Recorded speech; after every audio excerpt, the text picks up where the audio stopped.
Eu sou a Valéria Souza, da Universidade Estadual do Maringá, no Paraná, e eu vou explicar o mapa conceitual das problemáticas da educação física escolar. Elas implicam nas atuações docentes, que podem ser tradicionais, o abandono do trabalho docente ou as práticas inovadoras.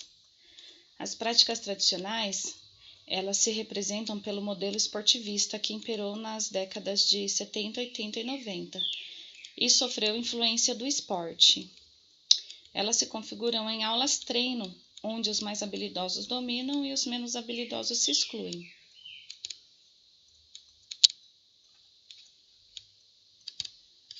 O esporte ele foi amplamente utilizado pelo modelo esportivista nas décadas de 60 e 70 e teve como objetivo os resultados nas competições. Ele teve como precursor o método de educação física desportiva generalizado na década de 40, que visava a saúde, o corpo forte e a higiene. Esse corpo forte era com vistas ao nacionalismo e ao enfrentamento militar.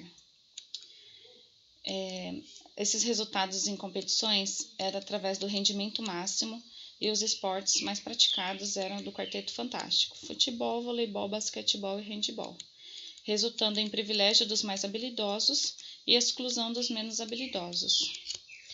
Na década de 80, surgiu a pedagogia crítica, que desenvolveu um olhar para a cultura corporal e um respeito às possibilidades individuais. Esse olhar para a cultura corporal acredita no ensinar sobre o fazer juntamente com o ensinar a fazer, que envolve as concepções conceituais, procedimentais e atitudinais, encontradas atualmente na BNCC e no PCN. Diante disso, devemos oportunizar variedades de vivências corporais para que o aluno desenvolva uma visão ampla. A pedagogia crítica, que desenvolveu um respeito às possibilidades individuais, priorizou o rendimento ótimo ao invés do rendimento máximo. Ela apresentou alguns equívocos, sendo eles: os do rendimento são contra os do lúdico. Os críticos priorizam a teoria sobre a prática, levando ao seu abandono. Os críticos são contra o ensino das técnicas esportivas, e os críticos são contra o ensino dos esportes. O esporte tornou-se conteúdo hegemônico na escola, que deve ser ensinado, pois ele é patrimônio da humanidade, inserido atualmente nos contextos de alto rendimento e lazer. Esse conteúdo hegemônico, que é o esporte, ele predominou no quarteto fantástico, que também sempre resultou no privilégio dos mais habilidosos e na exclusão dos menos habilidosos. E ele sempre visou o resultado em competições através do rendimento máximo. E isso deve ser problematizado. As atuações docentes, elas podem ser também o abandono do trabalho docente, que se representam por rouba-bola ou aula livre com auto-organização dos alunos, onde os mais habilidosos dominam e os menos habilidosos se excluem. As atuações docentes, elas também se representam por práticas inovadoras.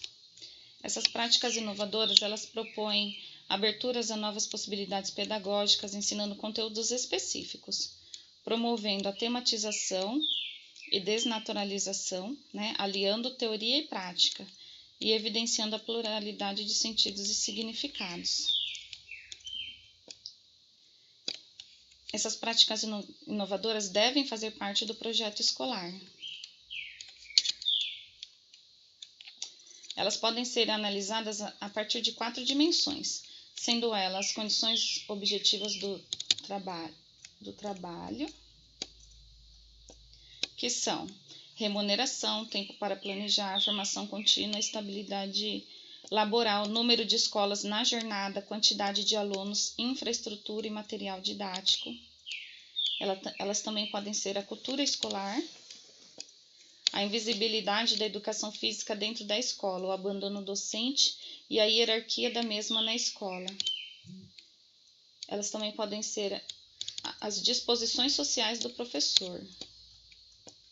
As disposições sociais do professor são representações de sua infância, a formação acadêmica e as experiências profissionais anteriores, atualizadas no contexto do trabalho, que o torna um professor reflexivo ou um professor não reflexivo. E também uma quarta dimensão é a transformação que ocorreu na área, né, na década de 80, onde surgiram as pedagogias críticas, já citada no conteúdo do esporte. Essas pedagogias críticas, para muitos professores, é uma afronta à identidade pessoal, levando-os a uma prática de rola-bola ou aula livre. A partir dessas pedagogias críticas surge um movimento renovador que proporciona aberturas a novas possibilidades pedagógicas. Esse movimento renovador, ele valoriza o ensinar sobre o fazer e o ensinar a fazer, que é a teoria e a prática. O ensinar a fazer, ele possui apenas um caráter corporal e sempre esteve atrelado aos esportes tradicionais, que por sua vez torna-se repetição de conteúdos pelos anos escolares.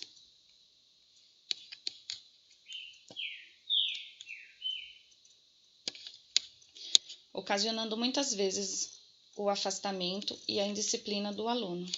Esse movimento renovador, ele questiona a indisciplina. Dentro das práticas corporais, conceitua-se os seus benefícios, a influência midiática, as relações de gênero, o exercício da cidadania e entre outros.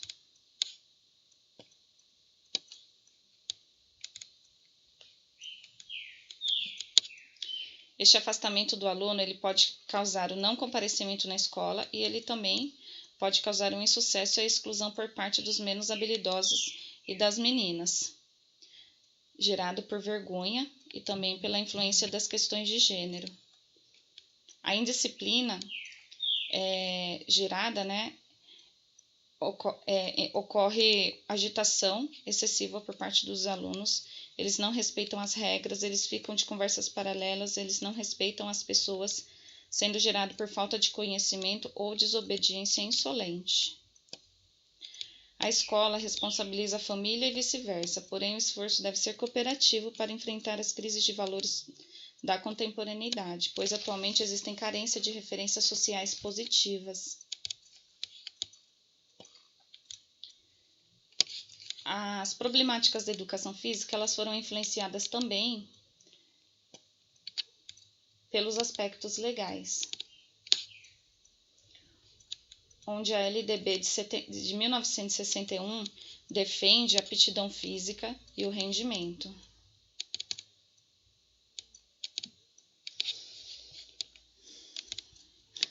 Em 1961, a LDB torna a educação física obrigatória nos níveis de educação pré-primária, ensino primário, ginásio e colégio. No ensino primário, ela tinha como objetivos os hábitos higiênicos, a melhoria da aptidão física, o caráter recreativo. E no ginásio, ela tinha como objetivos o aprimoramento das potencialidades físicas, morais e psíquicas, além da conservação da saúde e dos hábitos saudáveis. Em 1968, ocorre uma reforma universitária, incluindo a educação física, que tinha como objetivos a desmobilização política dos estudantes, o aprimoramento da aptidão física, o senso moral e cívico, a conservação da saúde, a liderança e o sentimento comunitário de nacionalidade. Já a LDB de 1971, ela reforça apenas o ensinar sobre o fazer, o ensinar a fazer, que possui um caráter corporal.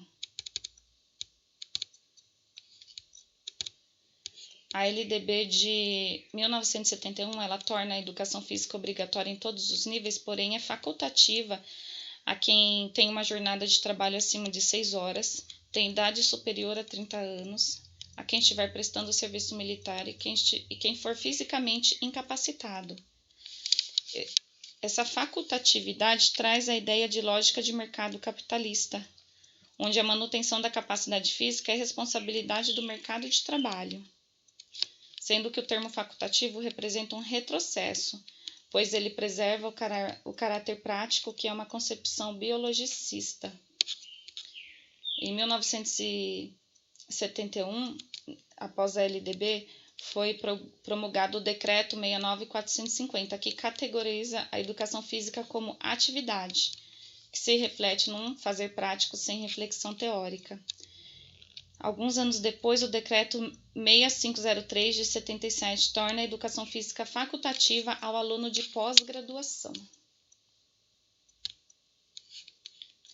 Alguns anos depois, nós tivemos a LDB de 1996, em que a educação física deve fazer parte do projeto escolar.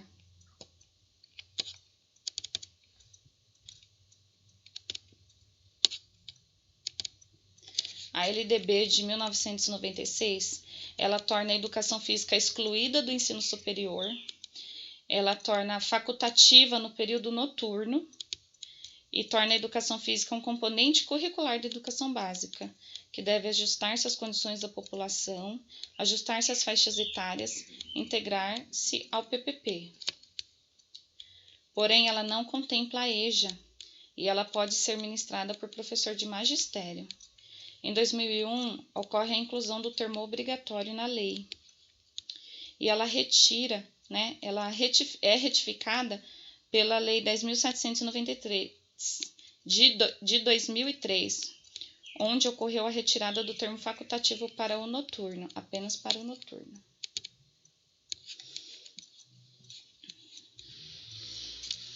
Quando a gente pensa nas questões de gênero na escola,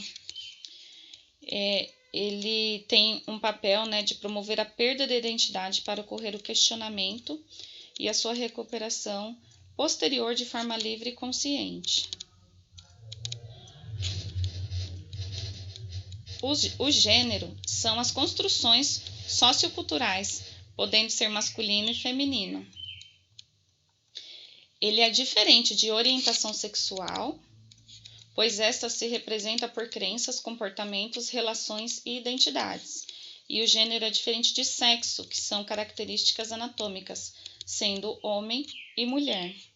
Ele é problematizado nas aulas de educação física, onde ocorrem aulas separadas por sexo muitas vezes, levando ao paradigma biológico, onde ocorrem experiências negadas ou incentivadas devido à natureza sexual, não ocorrendo a equidade de gênero. E ele leva a diferentes performances. Bom, essas são as principais problemáticas da educação física escolar, sendo as atuações docentes, o esporte, o ensinar sobre o fazer e o ensinar a fazer, os aspectos legais, o afastamento e a disciplina e as questões de gênero, aqueles que mais influenciam nas atuações escolares.